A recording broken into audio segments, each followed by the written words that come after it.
Au sommaire, arrestation de l'imam Alioune Badara Ndao à Kaolack. Sa famille et proches sont restés sans nouvelles de lui depuis qu'il a été conduit à la gendarmerie de Colobane, ici à Dakar. Apologie du terrorisme, lien suspect avec des présumés djihadistes. L'arrestation de 2 femmes dans la banlieue de Dakar a ouvert aux parents les yeux. Ils surveillent davantage leurs enfants. Grand rassemblement de l'opposition cet après-midi au siège du PDS.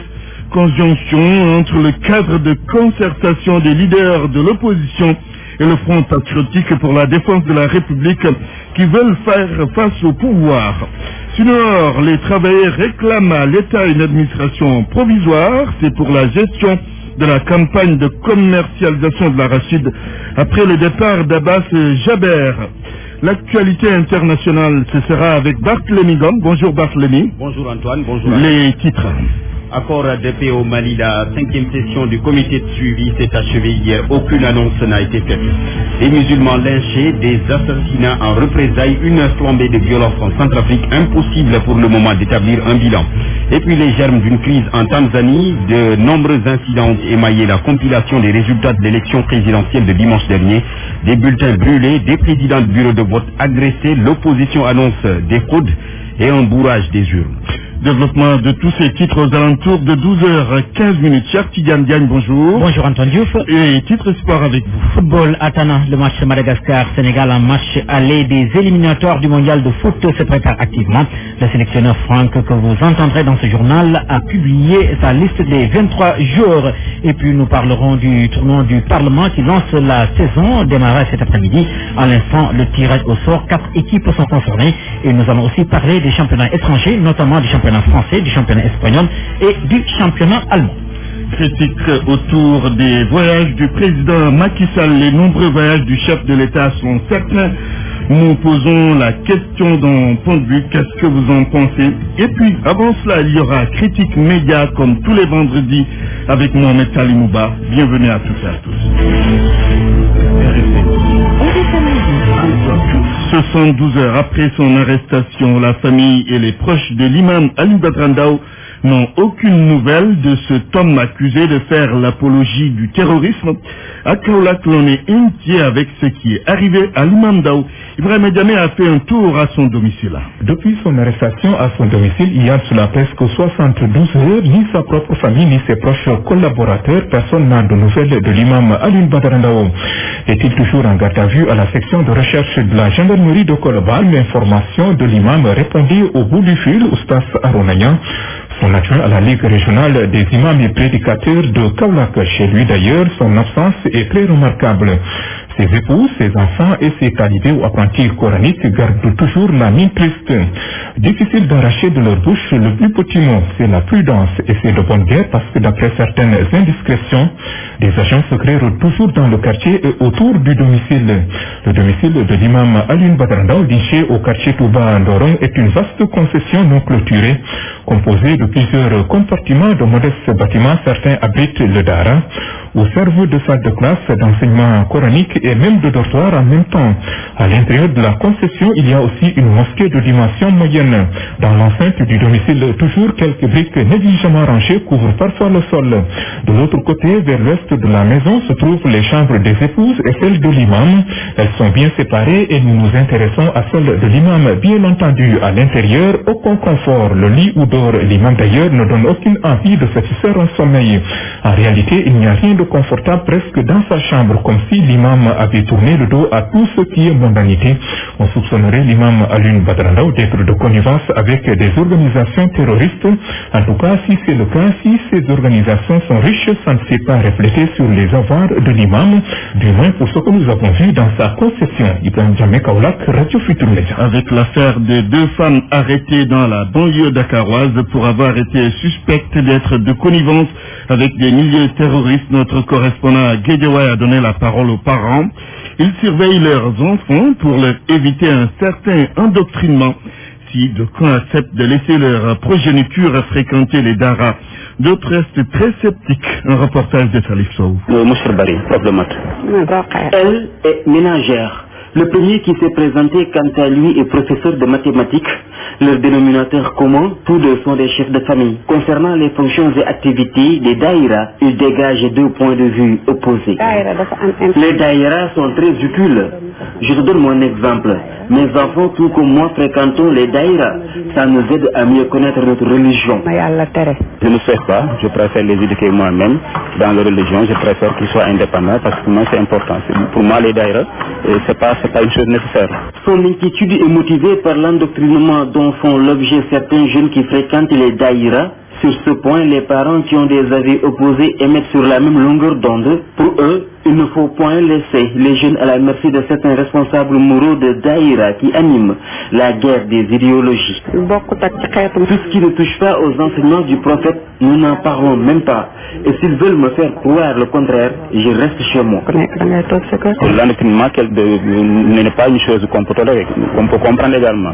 Il n'est pas souhaitable, pas dans le sens de transformer les gens en terroristes. Par rapport à des situations comme ça, il faut être prudent, on ne l'est jamais assez, ajoute Rokhaya. Pour la mère de famille, les nouvelles technologies ont rendu la tâche compliquée et des vidéos de propagande des extrémistes circulent sur le net à regretter un jeune cadre rencontré loin de l'hôtel de ville. Pour Mbaïdia, les cibles peuvent être touchées à travers plusieurs canaux.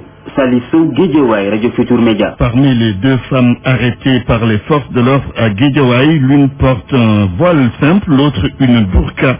Et cela pose sans doute le débat sur le port de la burqa au Sénégal, pour ou contre cette tenue. À chacun son opinion. Reportage Nafissa Toussila. Le voile intégral inadmissible pour Abdoulaye Dem, chauffeur de taxi, une façon de se voiler. Qui lui fait peur? Moi, vraiment, j'ai peur de ces femmes voilées de la sorte. On ne voit rien d'elles, même pas le visage. Mes enfants ne feront jamais ça, c'est clair. C'est du n'importe quoi. Fabba, lui, trouvé aux alentours de l'hôpital principal, n'adhère pas à cette tenue et dit ne rien comprendre à ça. Moi, je ne comprends pas tout ça bien, je ne comprends pas pourquoi. Parce que ça cache quand même la personnalité de l'individu, l'identité de l'individu, les intentions de l'individu. Donc, je ne suis pas pour. Madame Badji, elle, est voilée depuis 7 ans, mais pas de façon intégrale, dans un boubou en basin bleu, bien brodé avec un voile assorti. Souligne que même si elle ne met pas de djilbab ou de burqa, elle ne condamne pas. Quant à condamner celle qui fait le burqa, parce que pour moi c'est ça, hein, le principal débat c'était ça. Les gens voilent le visage, pourquoi les gens se sont traînés le djilbab, pourquoi, alors que on choisissait de montrer de n'importe. Chacun est libre de choisir ce qu'il ressent dans son corps peut-être. Maintenant, quand on te dit que ça c'est pas interdit, mais ce n'est pas un mal de couvrir tout, donc pourquoi est-ce qu'on interdit à celles qui veulent couvrir tout de le faire? Aïda est musulmane, pas du tout voilée, mais respecte quand même le choix de ces bonnes dames. Que chaque personne a le droit de s'habiller comme elle veut, c'est une question de liberté, c'est tout. Par contre, en tout cas, je ne l'ai pas encore fait, mais en tant que musulmane, j'envisage de le faire. Je comprends un peu, ça peut effectivement cacher des personnes malveillantes, ça peut cacher une bombe et tout. Au moins, il faut qu'on puisse identifier ton visage. Depuis quelques années, le port du voile a connu un essor au Sénégal. Intégral au cours, beaucoup de Sénégalaises apprécient le port du voile par conviction ou parfois par effet de mode. Nafissatou Silla, à propos de la grève de la faim des détenus de Rebus, le témoin annonce dans sa livraison du jour que ces prisonniers qui protestent contre leur longue détention préventive ont mis fin à leur diète. Des assurances leur seraient données par le ministre de la Justice, signale-t-on. Il est 12h10, vous suivez le grand journal. RFM, fréquence en modulation, 94.0, la radio en puissance. L'actualité politique. Les adversaires du pouvoir tiennent un grand rassemblement cet après-midi au siège du Parti démocratique sénégalais. Un rassemblement organisé par le cadre de concertation des leaders de l'opposition et le Front patriotique pour la défense de la République. Ils entendent faire face au régime de Macky Sall.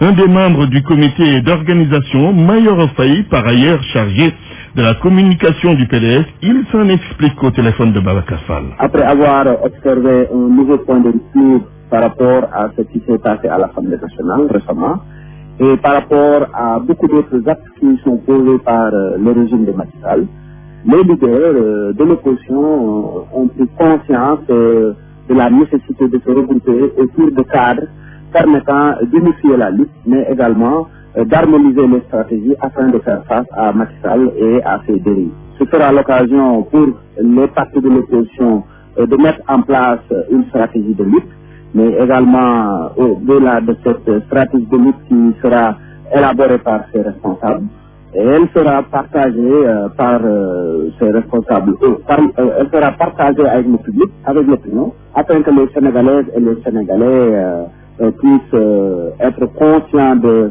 la gravité de l'heure et rallier le combat, rallier la lutte des partis aujourd'hui constitués autour du groupe parlementaire large de l'opposition dirigé par notre sœur Aïda. Économie, l'État s'est certes séparé d'Abbas Jaber, mais pour autant, les travailleurs de Sunoor ne sont pas très rassurés par rapport à la gestion de la prochaine campagne de commercialisation de l'arachide. Ils demandent purement et simplement à l'État de mettre en place une administration provisoire pour gérer cette question. Écoutons à ce propos Oumar Diao, c'est le secrétaire général adjoint chargé des revendications du syndicat des travailleurs de Sunoor. Il est avec El Haj Daouda Diouf. L'État a pu courager concernant Abbas Jaber, le fait de le faire quitter. Mais je pense que le travail doit continuer. Pourquoi? Parce que depuis presque 2 ans, on est à l'arrêt. Nous souhaitons que l'État nous mette une administration provisoire pour pouvoir entamer correctement la campagne arachide. Vous savez que la Sunoor, c'est une entreprise en général qui est épaulée par les cultivateurs et beaucoup de Sénégalais. Il y a beaucoup de postes de travail. Donc, presque 2 ans, on est à l'arrêt. Nous souhaitons que l'État nous mette une administration provisoire pour permettre le redémarrage de cette entreprise. Par rapport au plan Sénégal émergent, au PCE, je ne pense pas que l'État puisse aider la Sunoor à une autre repreneur qui ne fera pas l'affaire des cultivateurs. Parce que nous voulons former une liste avec les cultivateurs. Et on a toujours fait cela. Bon, et l'État nous a toujours soutenus. Voilà, presque 3 campagnes, c'est l'État qui soutenait Abbas Jaber. L'entreprise était entre ses mains et il n'a jamais donné faire une avancée propre pour cette entreprise-là, financièrement. Donc, négativement, il a échoué, il a mis cette entreprise à genoux. Nous ne souhaitons pas son retour et nous ne demandons pas à l'État qui nous apporte ses conseils. Il n'a qu'à le garder. Nous, Sénégalais que nous sommes, nous voulons une administration provisoire et des cultivateurs et des bonnes volontés de ce pays par rapport au plan Sénégal émergent. Autre chose, les tarifs du bac pour la traversée à Rosso ont été revus à la hausse. Pour les chargements de plus de 10 tonnes, il faut débourser maintenant 25 000 ouguias, c'est l'équivalent de 50 000 francs CFA. D'autres changements ont été opérés par les autorités mauritaniennes et le secrétaire général adjoint du syndicat des transports terrestres affilié à la CNTS dénonce. Pierre Mbahan Gomis avec Mantouré. Ça a été décidé à l'application de nouveaux tarifs et c'est à compter du 1er novembre 2015. On dit que tout changement qui s'effectue sur le alors est allé à la hausse à plus de 10 tonnes à un montant de 10 000 francs, de 25 000 francs. Quand on dit 25 000 francs, c'est-à-dire il faut que ça soit, la précision soit exacte. 25 000 francs sur la monnaie de la Mauritanie. Le point le plus inquiétant dans tout ça, je pense qu'il était convenu qu'on ne doit pas toucher au contrat liant les acteurs routiers de la Mauritanie et du Sénégal, et tout particulièrement aux autorités, sans qu'il n'y ait pas de concertation. Donc nous avons reçu cette information de façon inconcertée. Le second, c'est-à-dire, ils ont dit que maintenant, le véhicule qui tombe en panne sur le bac, on lui donne 10 minutes pour pouvoir dépanner la panne. Au-delà de 10 minutes, c'est à part de 11 minutes, chaque minute, le propriétaire du véhicule sera dans l'obligation de payer 10 000 francs par minute jusqu'à la réparation de la panne, jusqu'à la descente du véhicule sur le bac. Ensuite, il dit que, à partir de 5 ans, moins de 5 ans, de 1 à 5 ans, il est permis à un conducteur de traverser le bac montagnien à partir de Rosso, Sénégal. Qu'est-ce que vous allez faire? On doit appliquer, nous allons appliquer, parce que aussi c'est un problème international. Mais l'application ne peut pas nous empêcher de donner notre position par rapport à ça. Allons maintenant à Poutou dans la région de Louga. Dans cette localité, les professionnels de la pêche réclament des infrastructures pour développer leurs activités. Poutou est un grand centre de pêche Correspondance Abdoulaye Sambou. Situé à la façade maritime du département de Louga, longue de 18 km, Potou, centre de débarquement de poissons, est caractérisé par une pêche saisonnière. La principale activité des acteurs reste la transformation des produits halieutiques et le mareyage. Hélas, ce centre qui reçoit 500 à 600 tonnes de poissons par an souffre de plusieurs maux que nous résume ici Mamadou Diouf. Il est le chef du poste de contrôle de Potou. Les stations de carburant sous douane, les stations de transformation des femmes. Parce qu'il y a surtout des femmes très braves qui travaillent 24 heures sur 24, mais ils se confrontent avec des problèmes de transformation. Magasins pour garder les matériels des pêcheurs et où habitaient les pêcheurs. Ça, c'est le problème majeur que confronte Potou. Il n'y a pas de fabrique de glace. Là aussi, c'est un problème, pas de chambre froide. Le conseiller technique du ministre de la Pêche, chargé du suivi des projets et programmes, rassure ses acteurs. Son nom, Aboumbaye. Aujourd'hui, on a entendu les doléances des gens de Potou, ce que je leur ai dit, et que le ministre est ouvert à toute forme de discussion qui pourra mener les acteurs de Potou à avoir de meilleures conditions. En 2016, aujourd'hui, au niveau du ministère de la Pêche, on pourra privilégier les investissements des quais de pêche, des aires de transformation, un soutien total aux acteurs. Aujourd'hui, c'est la priorité pour 2016 et on va voir que pour l'année prochaine, dans le budget qui va entamer, le ministère de la Pêche va faire énormément de réalisations parce que c'est la seule chose qui prime actuellement. A signaler que les professionnels du secteur de la pêche de Potou ont eu droit à des explications sur le nouveau permis de pêche que les autorités projettent de mettre en place. Abdoulaye Sambou Potou, Radio Futur Média. L'actualité internationale. Bienvenue Barthélémy Ngom pour cette page internationale. Merci beaucoup Antoine. Renforcement du système de santé après Ebola. La France octroie 174 millions d'euros à la Guinée. L'enveloppe est destinée au renforcement des systèmes de santé, au soutien à l'éducation et à la formation, à l'accès à l'eau, à l'électricité, ainsi qu'à la relance de l'économie d'Aouda Diouf. À la demande de la Guinée, la France a décidé de lui octroyer la somme de 114 milliards 136 millions 518 000 francs CFA. Ce montant va aider notamment au renforcement du système de santé après l'épidémie du virus Ebola, au soutien de l'éducation et à la formation, à l'accès à l'eau et à l'électricité et à la relance économique. Cette annonce a été faite au cours d'une conférence dénommée Ebola Retour d'expérience à Paris par la secrétaire d'État chargée du développement et à la francophonie, Annick Girardin. Elle a déclaré que le virus Ebola est donc circonscrit en Guinée, mais 2 nouveaux cas ont été enregistrés la semaine dernière. Et c'est grâce à la solidarité internationale qu'on est venu à bout d'Ebola. Elle rappelle que c'est une victoire collective face à une menace mondiale. Se félicitant aujourd'hui de la lutte contre Ebola, Annick Girardin pense qu'on doit donc avoir un regard lucide sur ce qui n'a pas fonctionné. La Guinée, le Libéria et la Sierra Leone sont les pays africains les plus touchés par le virus Ebola avec 11 300 morts sur 28 400 cas recensés. Daoud Diouf, au Mali, des djihadistes ont été délogés par l'armée. C'est près de Mopti. L'accrochage a duré près de 6 heures dans une forêt située dans la région de Mopti, à une trentaine de kilomètres au nord-ouest du Burkina Faso. 7 djihadistes qualifiés de terroristes ont été tués et une dizaine d'autres blessés selon le ministère malien de la Défense. En plus, des armes, des caisses de munitions, des voitures appartenant aux djihadistes ont été saisies. Et nous restons justement au Mali, Antoine, c'est pour parler de la 5e session du comité de suivi de l'accord de paix qui s'est achevé hier à Bamako, lequel comité rassemble toutes les parties signataires, gouvernements, groupes armés et médiation internationale. Il est chargé de mettre en œuvre l'accord de paix signé au printemps dernier. La réunion a permis d'évoquer la question des patrouilles mixtes et l'implication de certains groupes armés. La Centrafrique maintenant, avec la montée de la violence à Bangui, plusieurs personnes ont été tuées. La journée d'hier a été une nouvelle fois très tendue en Centrafrique. Cette colère a été déclenchée par le lynchage de plusieurs musulmans hier dans la matinée. Plusieurs personnes ont été assassinées en représailles. Impossible pour l'heure d'établir un bilan complet. Jusqu'à ce vendredi matin, la Croix-Rouge ramassait encore des blessés pour les conduire à l'hôpital. Nous allons terminer avec la Tanzanie. Malgré une présidentielle apaisée, les prémices d'une crise se font sentir. John Magufuli a été proclamé président hier par la commission électorale, mais l'opposant Edouard Lowassa, son rival, s'est autoproclamé vainqueur. Plusieurs incidents ont été notés lors de la compilation des résultats. Que va-t-il se passer maintenant? C'est la question, Antoine, qui inquiète et que tout le monde se pose d'ailleurs en Tanzanie.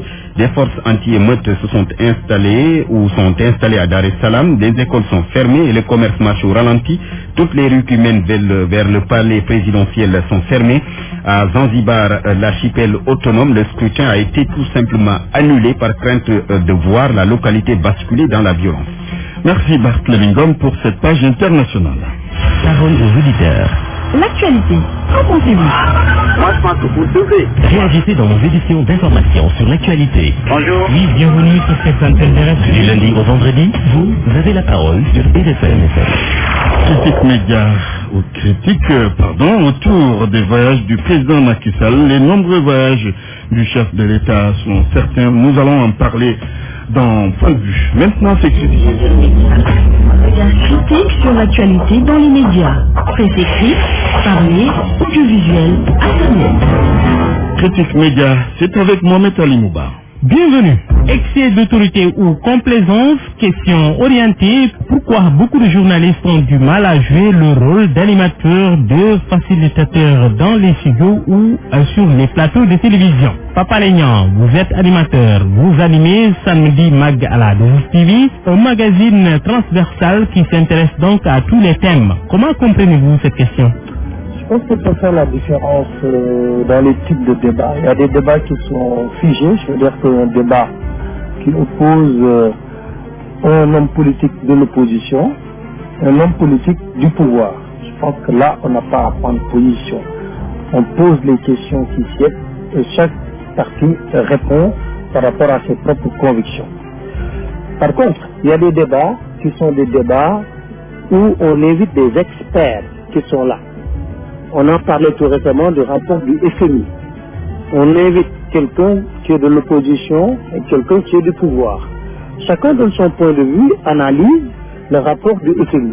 Ce n'est pas la même chose que quand on invite des experts, par exemple un sociologue ou un économiste. On est obligé, dans la formulation des questions, de les pousser à bout pour quand même avoir un débat qui est intéressant.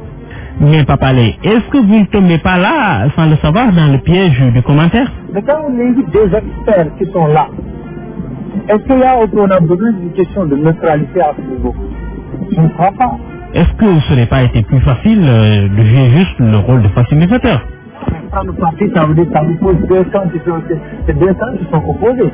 Merci Papa Lé. Place au doyen Mansour Sow, ancien journaliste de Radio Sénégal, très expérimenté du reste. Doyen, êtes-vous d'accord? Beaucoup de gens ont l'habitude de poser ce qu'on peut appeler des questions fermées, des questions ouvertes, etc. Mais le journaliste sénégalais, par essence, est quelqu'un qui cherche d'abord à montrer sa connaissance du sujet. Disons qu'il est beaucoup plus une vedette qu'un facilitateur. Et souvent, non seulement il fait des commentaires dans les questions, il dirige même, l'opinion de son invité en lui posant pratiquement une question fermée, une question où la réponse est déjà contenue dans la question. Merci doyen, merci Papa Lénian. C'était Critique Média. Rendez-vous est pris pour vendredi prochain.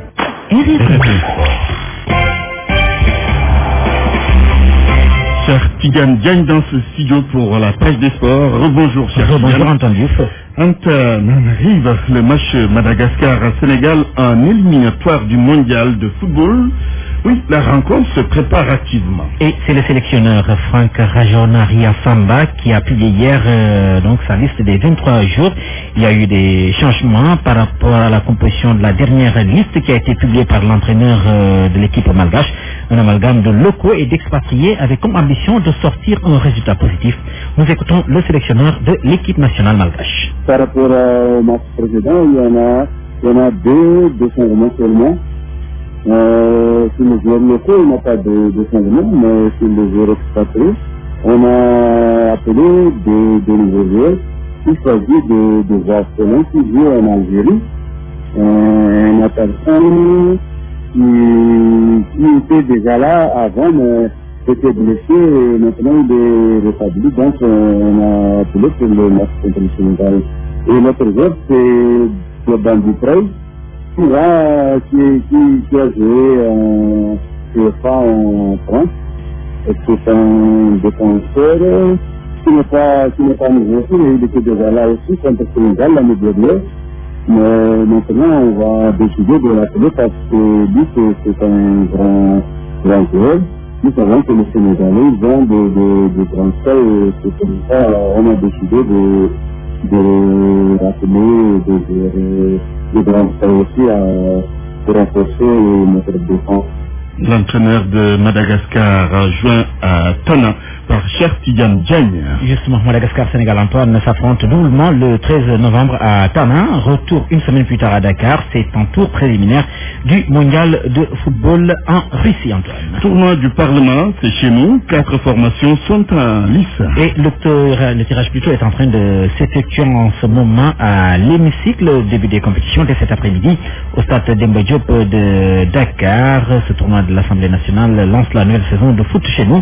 4 équipes y prennent part sur le camp pour la présentation des différentes formations. Plus titré que ses 3 concurrents pour le tournoi du Parlement, l'Uniambour de Louga est à la quête d'un 5e titre concernant cette compétition. Les Lougatois ont remporté le tournoi de l'Assemblée nationale à 4 reprises. L'Uniambour, champion de la Ligue 2 la saison passée, veut entamer cette saison avec un trophée. Un autre habitué de ce tournoi, l'AS Douane, qui est à la recherche de son 3e trophée de tournoi du Parlement. Après 1995-1996 et 1997-1998, vainqueurs de la Coupe de la Ligue et du championnat de Ligue 1, les douaniers voudront sans doute continuer sur la même lancée que la saison précédente, où ils avaient surpris plus d'un en tant que promus. Un autre club qui a marqué son empreinte dans le football sénégalais la saison dernière, Génération Foot, champion du National 1 et vainqueur de la Coupe du Sénégal. Génération Foot qui a battu avec la manière de Don Club ne sera sans nul doute en terrain inconnu, même si les poulains du coach Djibifal sont novices dans cette compétition. Dernier informé pour sa participation au tournoi, Lucas